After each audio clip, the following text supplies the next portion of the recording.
बड़ी ही खुशी की बात है कि पूरे महाराष्ट्र के असेंबली चुनाव के नतीजे सामने आ चुकी है।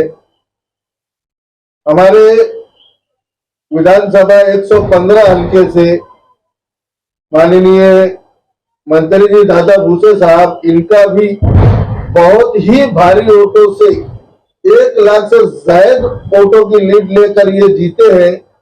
आइए उन्हीं के एक जियाले और सीनियर वर्कर श्री राम मिस्त्री साहब से अपन पूछते हैं कि आज का उनका जल्लोष कैसा रहा और अगला कदम उनका क्या होगा। आज बड़ी खुशी की बात है।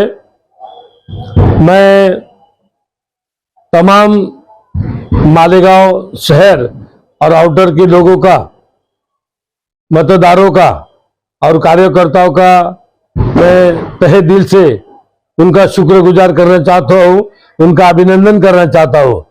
दादा साहब भूसे भारी अक्षर से यहाँ 5वीं बार चुन के आए हैं और दादा साहब भूसे को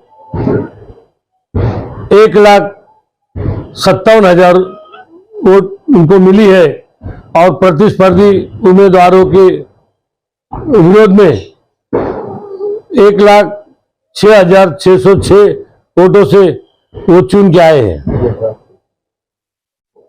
तो मिस्त्री साहब, जैसा कि रामदास कदम साहब ने फॉर्म भरने के टाइम आकर ऐलान किया था, तो आपको क्या लगता है कि वो अपने वादे को पूरा करेंगे?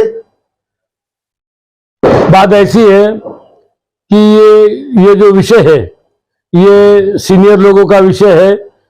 महाराष्ट्र के लाडले मुख्यमंत्री एकनाथ जी शिंदे साहब,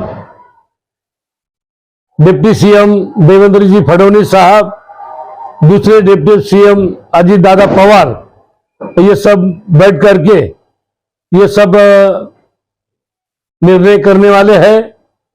इसीलिए हमारे शिवसेना के नेता रामदास जी कदम साहब यहाँ आकर के बोल के गए कि दादा साहब आप डिप्टी सीएम बनने वाले हैं, इसमें कोई शक नहीं। ऐसा जब भी उन्होंने बताया होगा, फिर भी दादा साहब भूसे ये 10 सालों से मिनिस्टर रह चुके हैं, लेकिन उनके दिमाग में कभी मिनिस्टर की हवा घुसी नहीं है और ना घुसेंगी। वो हमेशा वर्करों के अंदर ही और वर्करों के साथ ही उनका कार्य करते हैं। मिस्त्री साहब, जैसे कि पिछले 5 साल का जो काल गया है, उसमें आउटर के साथ साथ सेंट्रल के जो मुफ्ती आमदार थे, उनको हमेशा फंड की दिक्कत वगैरह महसूस हुई। तो क्या अभी भी मुफ्ती साहब का यहाँ पर जीत हुई है? वो भी टक्कर की दौड़ में गिरते पड़ते जीत चुके हैं, तो क्या अब की बार दादा भूसे का साथ उनको मिलेगा या वैसे ही पिछले साल की तरह चलेगा? मैं मुफ्ती साहब का भी अभिनंदन करूंगा और जैसे कि पिछले 5 सालों से मुफ्ती साहब दादा साहब भूसे के साथ साथ उन्होंने काम किया है। मालेगांव मध्य में आवाम के कुछ मसले मसाइल है, उनको हल करने का काम दादा साहब भूसे ने किया है। आने वाले दिनों में वो साथ साथ रह करके मालेगांव जैसे आउटर का जो विकास हुआ है, वैसे ही मालेगांव सेंट्रल का विकास हम करना चाहते हैं। मैं फिर से मुफ्ती साहब को मुबारकबाद देता हूँ। जनता के लिए कुछ संदेश दो। मैं जनता का शुक्रिया अदा करना चाहता हूँ।